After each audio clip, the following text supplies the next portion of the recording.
Buenas tardes.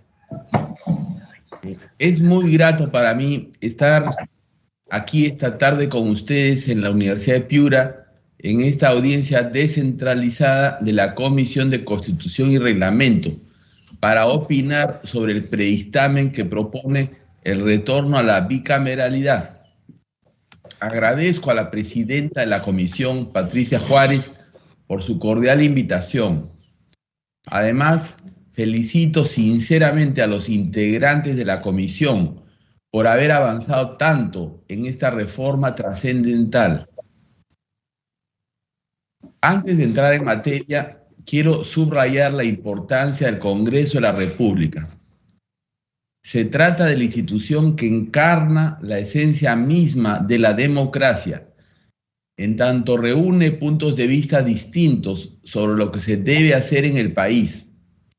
Representa el pluralismo y el gobierno por discusión. Aunque esto parece una verdad de perogrullo, resulta necesario recordarlo aquí y hoy, ya que existen lobistas y medios de comunicación que no cejan de promover el sentimiento antiparlamentario. Entre los poderes elegidos, esta gente siempre toma partido por el Ejecutivo, por la sencilla razón de que es más fácil manipular a una persona que a 130. Les es indiferente que en 1968 esa persona se apellidara Velasco Alvarado, en 1992 Fujimori o en el 2019 Vizcarra Cornejo. A esta gente hay que reconocerle en todo caso su consistencia. Lamentablemente, no solo algunos lobistas y medios debilitan al Congreso. El Tribunal Constitucional también ha contribuido a ello con sentencias equivocadas. Felizmente, en el tramo final de nuestra gestión allí, logramos enmendar algunas. Hace poco, por ejemplo, confirmamos la constitucionalidad de la ley que acota la cuestión de confianza, corrigiendo la sentencia que bendijo la disolución del Congreso del 30 de septiembre del 2019. Sin embargo, hay decisiones aún que corregir. Entre ellas destacan las contenidas en las dos sentencias constitucionales sobre la ley antitransfugismo. Fue inaudito que el Tribunal Constitucional ordenara distinguir entre tránsfugas buenos y tránsfugas malos. Escribiera el reglamento del Congreso con solo 4.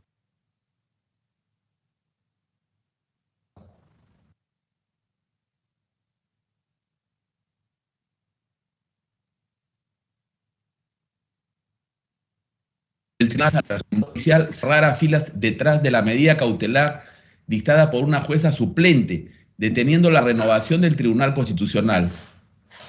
Celebro, en todo caso, que este año el Congreso haya logrado cumplir con la Constitución y elegir a los nuevos magistrados del Tribunal Constitucional por una amplia mayoría.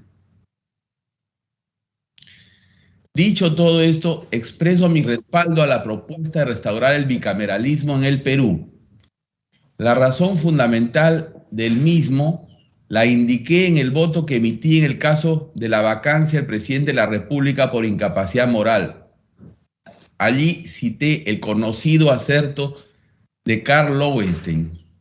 El control interorgánico más importante consiste en la división de la función legislativa, que como tal está distribuida entre dos ramas separadas de la Asamblea que se controlan y limitan mutuamente. Este es el significado del sistema bicameral. Es bueno que hayan dos cámaras para que las leyes puedan pensarse mejor y se evite así el despotismo de asamblea. Uno de los grandes pensadores del siglo XX, Friedrich Hayek, proponía incluso tener 3 cámaras. Sin embargo, no existiendo mayores referentes históricos al respecto, pienso que 2 es el número adecuado y alineado con nuestra tradición constitucional. Manuel Vicente Villarán señaló a la Constitución de 1828 como la madre de todas las demás constituciones peruanas, entre otras razones, por haber establecido el bicameralismo. Es hora, pues, de restablecerlo. Ahora bien, el objetivo del bicameralismo debe ser no solo tener mejores leyes, sino también reforzar nuestra institucionalidad democrática. Esto significa que el Perú debe volver a tener Senado, pero uno distinto al que tuvo bajo la Constitución de 1979. La reinstauración del Senado debe ser parte de una reforma integral del Congreso, en la que se diferencien las funciones, la duración de los mandatos, las bases electorales y los sistemas de representación del Senado y la Cámara de Diputados. Para evitar la duplicación de funciones y enfatizar su carácter reflexivo, el Senado debe ser solo una Cámara de revisión. No debe tener iniciativa legislativa, como la tuvo bajo la Constitución de 1979. Esto además permitirá que se puedan realizar mejor la delicada tarea de ratificar los nombramientos de los más altos funcionarios del Estado. Por otro lado, mientras los diputados deben renovarse íntegramente cada 2 años y medio, en ese mismo periodo debe renovarse solo 1/3 de los senadores, de tal manera que el mandato individual de estos sea de 7 años y medio. Ello permitirá que en el sistema político peruano haya momentos de cambio fuerte cuando las elecciones congresales coincidan con la presidencial y momentos de cambio débil cuando no lo hagan, sin que haya nunca momentos de cambio total o de saltos al vacío, como los que derivan de las elecciones simultáneas. Con la más longeva de sus constituciones, la de 1860, el Perú tenía un calendario electoral escalonado. Lamentablemente, desde 1920 estableció las elecciones simultáneas, primero cada 5 años, luego en 1936 cada 6 y finalmente en 1979 cada 5 años nuevamente. No es bueno que se puedan renovar íntegramente los dos poderes elegidos, el ejecutivo y el legislativo, porque ello da pie a que cada 5 años se puedan efectuar cambios demasiado bruscos. Estos impiden el desarrollo de lo que el historiador y economista Douglas North, Premio Nobel de Economía en 1993, llamó la eficiencia adaptativa, es decir, la capacidad de discernir debidamente entre lo bueno y lo malo, manteniendo o conservando lo primero y cambiando o modificando lo segundo. Las elecciones escalonadas inciden especialmente en la función política más importante del Congreso, que es controlar adecuadamente al Ejecutivo. Bajo ella, los líderes políticos pueden trasladarle a la ciudadanía las decisiones más delicadas. Cuán fuerte y enérgica debe ser la reacción frente a determinadas conductas del presidente de la República. Veamos algunos ejemplos de allí donde operan estas elecciones escalonadas. En los Estados Unidos, en 1992, el presidente Bill Clinton empezó su gestión en la Casa Blanca. 2 años después, en 1994, tuvo lo que llamaremos el asunto Lewinsky. Sin embargo, este fue hecho público recién en 1996 por obra del fiscal independiente Kenneth Starr. Ello generó un proceso de impeachment o destitución por incapacidad moral en el Congreso. La Casa de Representantes decidió destituir a Clinton. Sin embargo, cuando el Senado debía votar al respecto, en 1998, se llevaron a cabo las elecciones de mitad del segundo periodo presidencial de Clinton. Los líderes republicanos trasladaron la decisión al pueblo de los Estados Unidos. Si éste ampliaba su mayoría en el Senado, procederían a destituir a Clinton. Si la ajustaba, todo quedaría en una llamada de atención. Como se sabe, el pueblo optó por lo segundo y Clinton pudo terminar su gobierno. Pero eso no fue decisión de los republicanos, sino del pueblo de los Estados Unidos. En el Perú, si hubiésemos tenido una renovación parcial del Congreso a la mitad del primer gobierno del presidente Alan García, en noviembre de 1987, el pueblo podría haber ajustado la holgada mayoría que tenía en el Congreso, visto el proyecto de estatización de la banca que presentó en julio de ese año. Ello nos hubiera ahorrado la hiperinflación 1988-1990. Asimismo, si se hubiese tenido una renovación parcial del Congreso a la mitad del primer gobierno del presidente Alberto Fujimori, en noviembre de 1992, el pueblo podría haber ampliado la exigua bancada de apenas 21% que Fujimori tenía. Eventualmente, lo mismo podría haber ocurrido en noviembre del 2018, a la mitad del gobierno del presidente Pedro Pablo Kuczynski, cuya bancada tenía solo 16% de los asientos congresales. En ese escenario muy distinta podría haber sido la historia.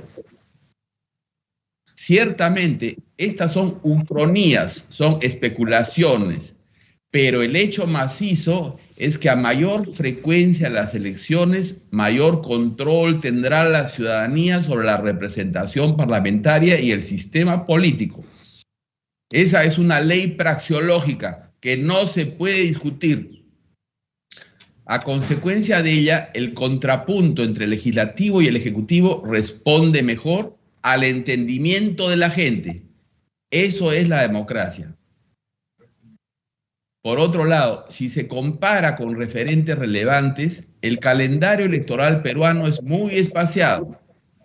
Veamos cómo son las elecciones generales en 5 países: Argentina, Brasil, Colombia, Chile y México. En la Argentina, el presidente se elegía cada 6 años, antes de la reforma constitucional de 1994. Sin embargo, a partir de entonces se lo hace cada 4 años. El mandato de los senadores argentinos es de 6 años, pero se renuevan por tercios cada 2, exactamente igual que los de los Estados Unidos. El mandato de los diputados argentinos, por su parte, es de 4 años, pero renovándose por mitades cada 2. En el Brasil, el presidente se elige también cada 4 años. El mandato de los senadores, por su parte, dura 8 años. Sin embargo, su renovación se hace cada 4 años, una mitad primero y 2 mitades después.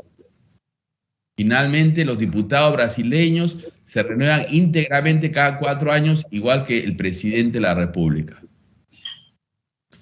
Colombia tiene elecciones simultáneas, pero no exactamente iguales que nosotros. Allí, cada 4 años, primero se renueva el Congreso en su integridad, tanto senadores como diputados, y luego se renueva la presidencia de la República en 1 o 2 vueltas. Obsérvese, tiene elecciones simultáneas, pero más frecuentes que las nuestras. En Chile, la Constitución de 1980 estableció que la presidencia de la República durara 8 años. Sin embargo, también estableció que el primer presidente civil que tomara la posta luego de Pinochet durara solo 4 años. Fue Patricio Aylwin. Luego vino Eduardo Frei Ruiz-Tagle, quien propuso recortar su mandato a solo 6 años. Ello fue aprobado, así que tanto él como Ricardo Lagos gobernaron 6 años. Después de Lagos, se volvió a recortar el mandato presidencial chileno a 4 años, que es lo que dura hasta ahora dicho mandato.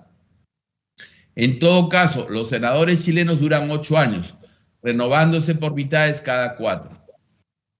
Finalmente, el mandato de los diputados chilenos es de 4 años, igual que el del presidente. Finalmente, tenemos el caso de México, donde el mandato del presidente es de 6 años. Los senadores duran también 6, pero renovándose por mitades cada 3 años. Los diputados mexicanos, por su parte, se renuevan íntegramente cada 3 años. Estos son 5 calendarios comparados que creo que deben servirnos como referente. Yo quisiera abundar también en el segundo tema de los distritos electorales, las circunscripciones electorales que creo deben acompañar a este calendario. Pero habiéndoseme vencido el tiempo que se me otorgó, yo prefiero dejar eso para la siguiente reunión, entiendo que será el día martes. En todo caso, podemos en las preguntas abundar algún punto al respecto. Muchas gracias.